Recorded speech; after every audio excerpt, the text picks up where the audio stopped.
Assalamu alaikum. My name is Salim Siddiqui, and thanks for watching this continuing series on hotconflict.com. Well, we've been talking about the subject of the unseen world. And today we're going to continue to talk about a few different subjects, and I'm going to do it in a slightly different way. As you know, we always do things a little bit strangely here at the hotconflict.com website, and the videos that we do always talk about a lot of different subjects. If you've been following this series, you know the first thing that we started with was the stories of the prophets. And today we're going to talk about some of the important concepts related to stories and storytelling. And of course, we're going to talk about some strange concepts, including issues from pop culture and modern day storytelling to even the apocalypse and the end of the world. And so I always like to give a little disclaimer that, of course, if you've never watched a video by the hotconflict.com website or any of my videos before, you really need to make sure you know what you're doing. We're talking about a lot of strange concepts. Of course, a lot of the audience that listens to these videos is aware of what's going on in the world today when we're talking about enlightenment or the Ascension period, or the coming changes, the awakening. Many people are calling themselves light workers, path showers, way showers, starseeds, indigos, rainbow warriors.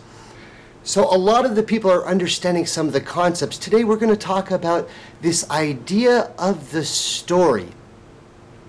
Now, when we did the first series on the stories of the prophets, we gave a little bit of introduction to how the archetypal characters of each prophet progressed in our story to get us to where we are today, which is the process of ascension for the whole planet.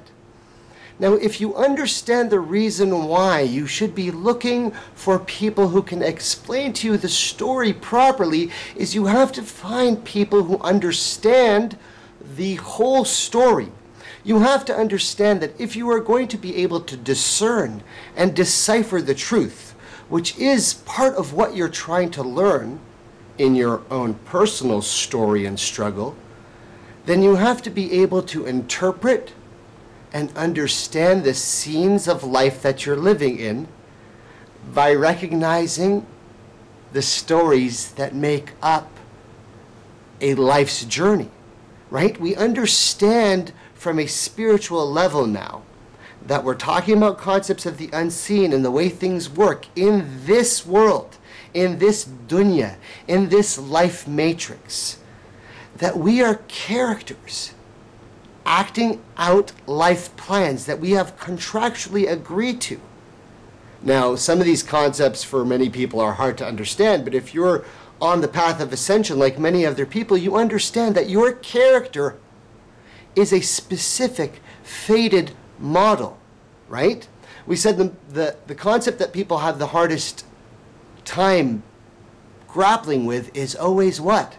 The final fundamental of faith in the family of faith, which has always been fate, destiny, that both the good and the bad, everything that's happening, none of it is random, none of it is coincidental.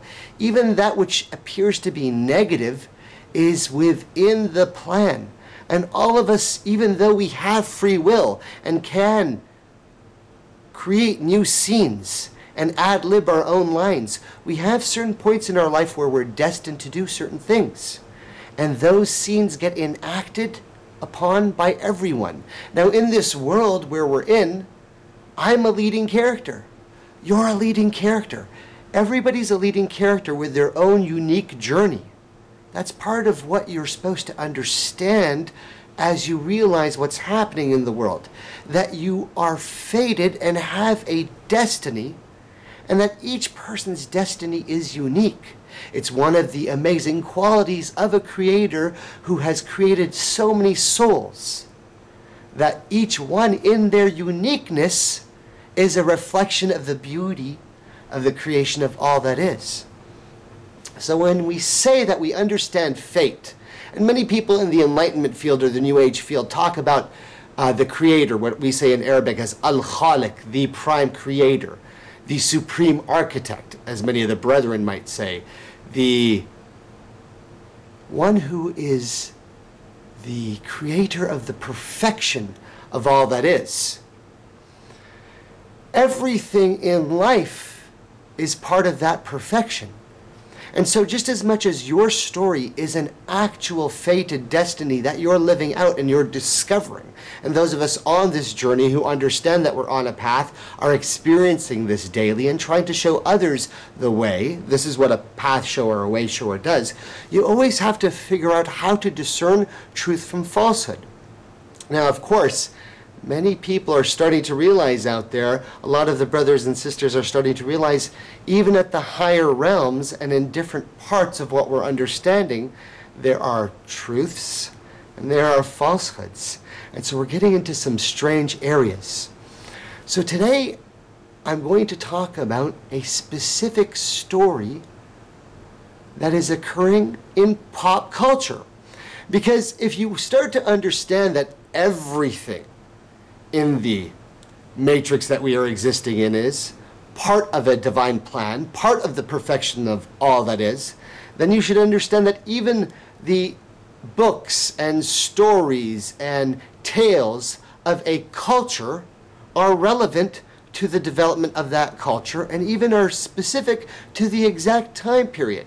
Well, many people on the path of ascension are realizing and coming very openly talking about some of the ancient myths of the Greeks or the Romans or the Indians or the Mayans or the Egyptians, and relating some of the stories and myths and legends and explaining and expressing the fact that a lot of what we thought was mythological or fantasy is actually more of an expression of reality.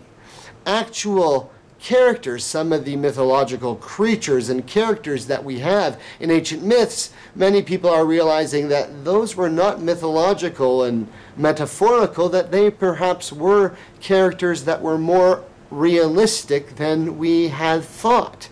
Now, people are beginning to understand that a lot of the ancient scriptures are referring to experiences of the supernatural and spiritual that people are starting to awaken to in this modern age. And there's a general understanding now that perhaps all of the myths are perhaps more true than mythical.